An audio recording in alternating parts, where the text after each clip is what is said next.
నమస్కారం. మీరు చూస్తున్నారు పూజ టీవీ. నేను లలిత సహస్ర. దశమహావిద్యల గురించి ఈరోజు మనం ఈ వీడియోలో తెలుసుకునే ప్రయత్నం చేద్దాం. అసలు దశమహావిద్యలు అంటే ఏంటివి, ఎవరు చేస్తారు, సిద్ధాంతులందరూ కూడా చేయడానికి ఆస్కారం ఉంటుందా, కేవలం పండితులకు మాత్రం అర్హత ఉంటుందా అనే అంశాల మీద విశ్లేషణ కల్పించడానికి ప్రస్తుతం మనతో పాటు ఉన్నారు ఈశ్వర గారి సుకేష్ శర్మ గారు, వేదిక్ సైంటిస్ట్. నమస్కారం గురుగారు. నమస్కారం తల్లి.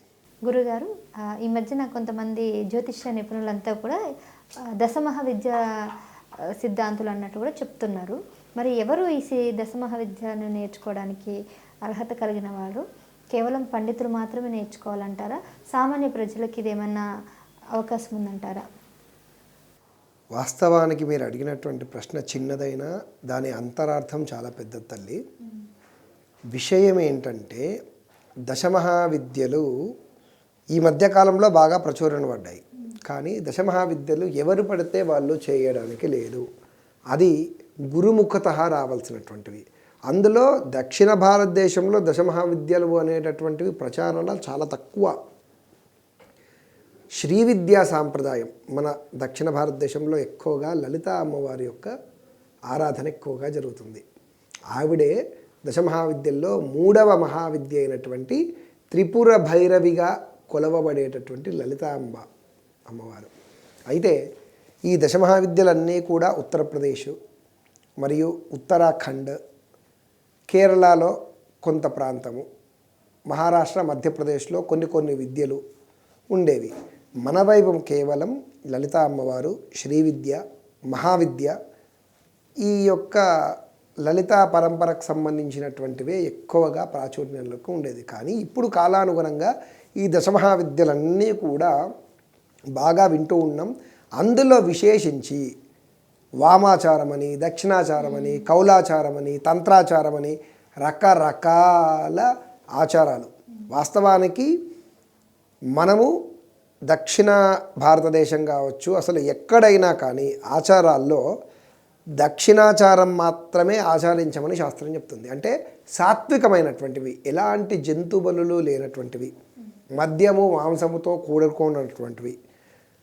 ఇంకా శాస్త్రం ఏం చెప్తుంది అంటే, జీవహింసతో కూడినటువంటి ఏ పని చేసినా అది క్షుద్రం కిందకే లెక్క.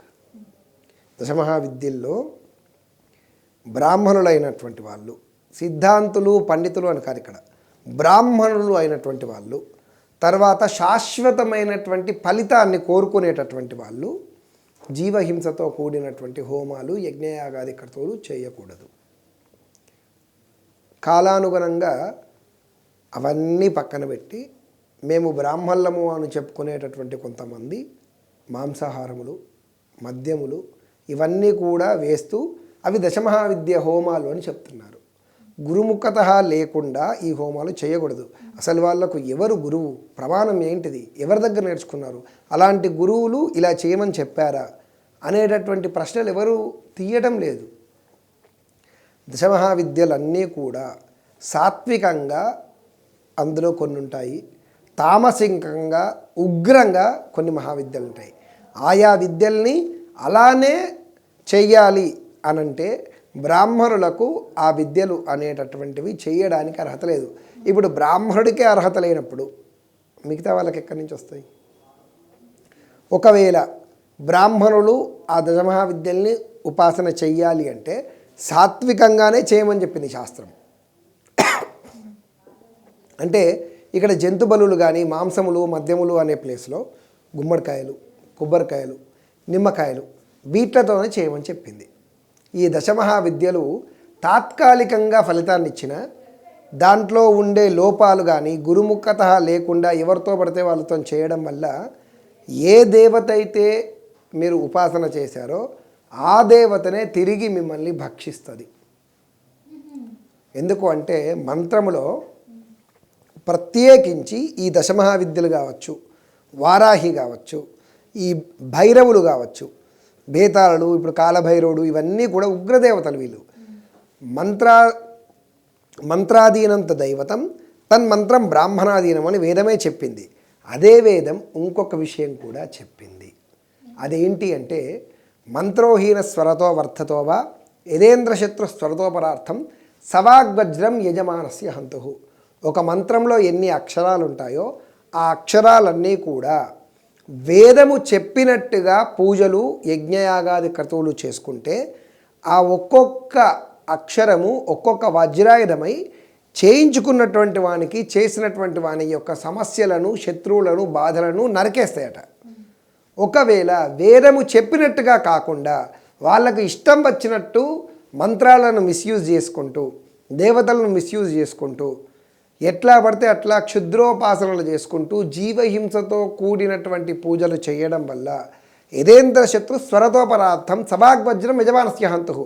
ఒక్కొక్క అక్షరం ఒక్కొక్క వజ్రాయుధమై చేసినటువంటి వాడిని చేయించినటువంటి వాడిని చేసేటటువంటి దాన్ని ప్రేరేపించినటువంటి వ్యక్తిని వాటికి సాక్షిగా నిలుచొని చూస్తున్నటువంటి వాటిని అంటే కర్త కారయిత చైవ ప్రేరకశ్చానుమోతత సుకృత దుకృతశ్చైవ చత్వార స్వభగ.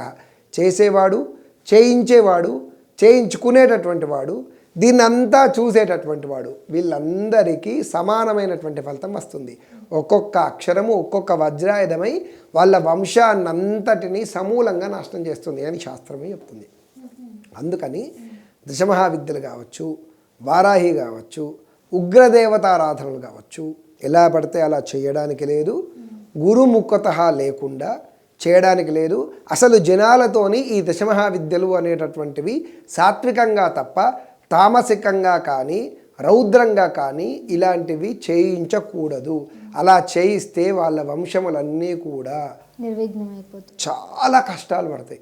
తాత్కాలికంగా ఫలితాన్ని ఇస్తాయేమో ఒక 6 నెలలు సంవత్సరం తర్వాత అది కొట్టే దెబ్బ తరతరాలకు తగులుతుంది. కనుకనే వద్దు అని చెప్పారు. మన తాత ముత్తాతలు చేయలేక కాదు, అప్పట్లోనే మన తాత ముత్తాతలంత పండితులమో మనం ఇప్పుడు ఉన్నది కాదు కదా. వాళ్ళే చేయలేదు అంటే ఇప్పుడు మనం ఎందుకు దాన్ని టచ్ చేయడము? అలా మాకు ఉపదేశాలు ఉన్నాయి కానీ వీటిని సాత్వికంగా చేయాలి.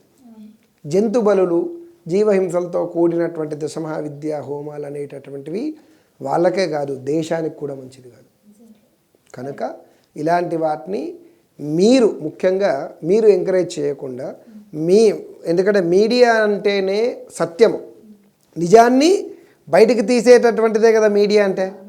కనుక మీరే ఇట్లాంటి అకృత్యాలు జరగకుండా కృషి చేయాలని నా వంతుగా నేను కోరుకుంటున్నాను. తప్పకుండా మీరు చెప్పింది అక్షరాల సత్యం గురూజీ. సో మీరు ఎలా అయితే చాలా నిజాయితీగా నిజాయితీగా ఎలాగ చెప్పారో మీడియా కూడా మేము అదే విధంగా ప్రజలందరూ కూడా అవగాహన కల్పించడానికి ఈ వీడియో చేయడం జరిగింది. And thank you so much గురుగారు.